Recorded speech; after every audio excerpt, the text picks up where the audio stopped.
Breaking news చూస్తున్నాము. అమెరికాలో చావు బతుకుల్లో కూతురు, మంచిర్యాలలో తల్లిదండ్రులు అల్లాడిపోతున్నారు.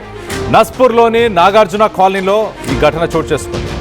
లగిశెట్టి శ్రీనివాస్, సునీత ఇద్దరు దంపతులకు ఇద్దరు కూతుర్లున్నారు. ఎంఎస్ చదవడానికి అమెరికాకి పెద్ద కూతురు స్పందన వెళ్ళింది. ఆమె వయస్సు 22 సంవత్సరాలు.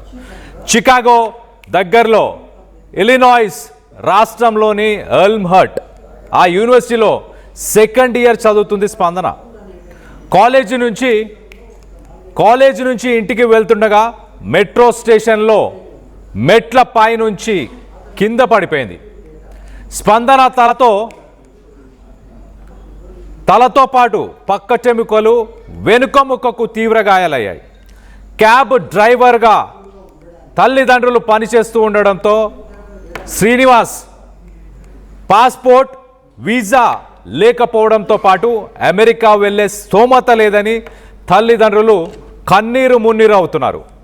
ప్రభుత్వం ఆదుకోవాలంటూ తల్లిదండ్రులు విజ్ఞప్తి చేస్తున్నారు. సో మొత్తం మీద స్పందనకి తనని చేరుకోలేని పరిస్థితి, ఆర్థికంగా కూడా మాకు దానికి సంబంధించిన పాస్పోర్ట్ కానీ డబ్బులు కానీ లేవు. గతంలో తండ్రికి కూడా యాక్సిడెంట్ అయ్యి తన చేయి కూడా సరిగ్గా పని చేయట్లేదు అంటూ చెప్పుకొస్తున్నారు. సో మొత్తం మీద స్పందన పరిస్థితి అక్కడ ఇలినాయిస్లోని ఒక యూనివర్సిటీ, ఇలినాయిస్ రాష్ట్రంలో ఒక యూనివర్సిటీలో స్పందన చదువుతుంది, సెకండ్ ఇయర్ చదువుతుంది.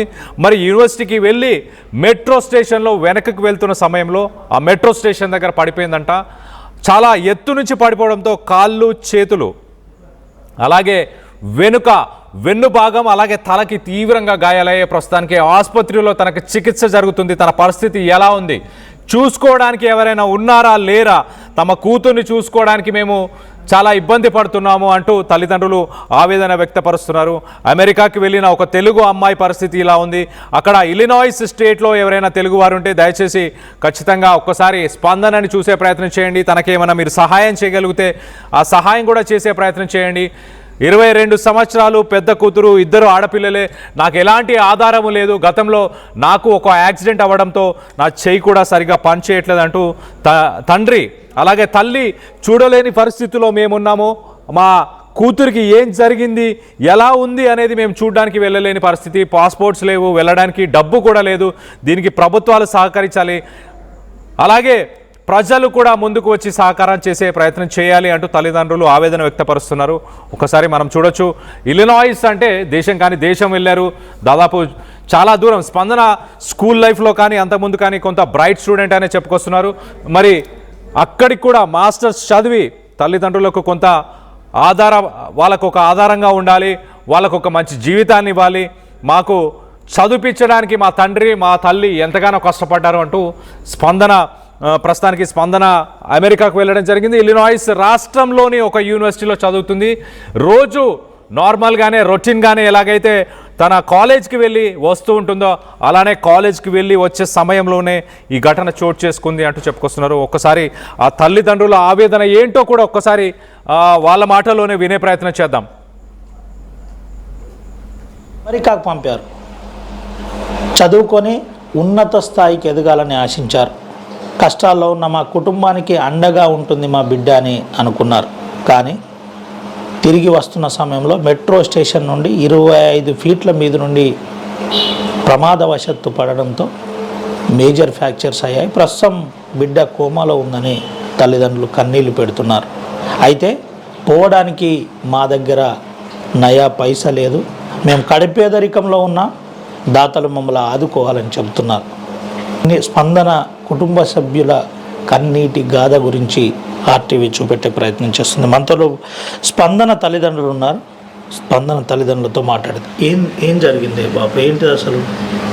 అక్కడికి చదువుకోవడానికి వెళ్ళింది సార్. బిఎస్సీ కాలేజ్కి వెళ్ళొస్తుండగా మెట్రో స్టేషన్ దిగి వస్తుండగా బ్రిడ్జి లాగా ఉంటుంది సార్, అది మెట్లు దిగేది. అక్కడి నుంచి జారి పడింది సార్. స్లిప్ అయి 25 ఫీట్ హైట్ నుంచి పడింది సార్. దానివలన చాలా ఇంజూరీస్ అయినాయి సార్. తల, బాడీ అంతా కోమాలో ఉంది సార్ ప్రస్తుతం. దానికోసం ఏమన్నా ఎప్పుడు పోయింది స్పందన ఇక్కడ నుండి ఉన్నత చదువుల కోసం అమెరికాకి ఎప్పుడు పోయింది? 2025 జనవరి 1 అట్లా అయింది సార్. 1.5 year అయిపోయింది సార్. ఇంకో 5 months అయితే అయిపోయాయి సార్. అదే మాకు చేసి పెడుతుంది అనుకున్నాం సార్, కానీ ఇట్లా అవుతుంది అనుకున్నాం సార్. ఏంటి మీరు ఏం చేస్తారు రోజువారీగా? నేను taxi driver sir, car driving చేస్తాను సార్. డ్రైవింగ్ చేసే కుటుంబాన్ని పోషిస్తారు.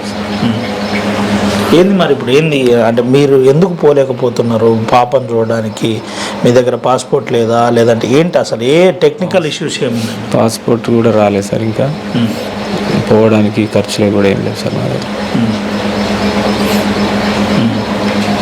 Okay sir. అంటే ఇప్పుడు మీతో ఎప్పుడు మాట్లాడింది చివరిగా బిడ్డ? ఎప్పుడు మాట్లాడింది మీతోటి? అదే రోజు సాయంత్రం అంటే మార్నింగ్ మాట్లాడింది సార్. అంటే నెక్స్ట్ అంతే ముందు రోజు ఈవినింగ్ మాట్లాడింది, నెక్స్ట్ ఆ రోజు మార్నింగ్ మాట్లాడింది సార్. సాయంత్రం ఇక మళ్ళీ పోయి వచ్చిన తర్వాత మాట్లాడుతుంది సార్. ఇక వచ్చే టైంలో జరిగింది సార్. ఏమంటున్నారు స్పందన క్లాస్మేట్స్ అక్కడ ఉంటారు కదా, వాళ్ళు ఏమంటున్నారు? వాళ్ళే చూసుకుంటారు సార్, రికవరీ అవుతుందని చెప్పిండ్రని డాక్టర్ చెప్పిరని అంటున్నారు సార్. నాకు లాంగ్వేజ్ ప్రాబ్లం కూడా ఉంది కాబట్టి వాళ్ళే మాట్లాడుతారు సార్. అక్కడ మీకు మాట్లాడడం కూడా ఇబ్బంది అవుతుంది. అవును సార్. ఏంటి మరి అంటే ఇప్పటికి ఎవరన్నా దాతలు మీకు పంపించడానికి ఏమన్నా ప్రయత్నాలు చేస్తున్నారా? మీతో ఎవరైనా మాట్లాడినరా? లేదంటే మీరు ఏం అడుగుతారు? కొంతమంది సాయం చేసేటోళ్ళు ఉంటారు, వాళ్ళకి ఏం చెప్తారు మీరు? అదే సార్, మా పాప కోలుకునేలా కొంచెం మా ఖర్చులకు ఇబ్బంది ఉంది సార్. అవును సార్, ఆర్థికంగా ఇబ్బంది ఉంది సార్. ఏమైనా దాతలు ఉంటే చేయాలని. ఏం పేరు మీ పూర్తి పేరు? Lagisetti Srinivas sir. Lagisetti Srinivas sir. MLA గారి దగ్గర కూడా వెళ్ళినాం సార్. ఏమన్నాడు ఎమ్మెల్యే? పాస్పోర్ట్ తీసుకొని రండి, నేను పంపిస్తాను. అవును సార్. ఎమ్మెల్యే సాయం చేస్తాను. మేము కూడా మాట్లాడతాం ఎమ్మెల్యేతో పాటు మరికొంతమందిని సాయం చేయమని చెప్తా ఇప్పుడు నేను సార్. Okay sir. ఏంది అంటే ఏం ఆలోచించి పాపని ఇక్కడ నుంచి పంపారు? ఏం కావాలనుకున్నారు పాప?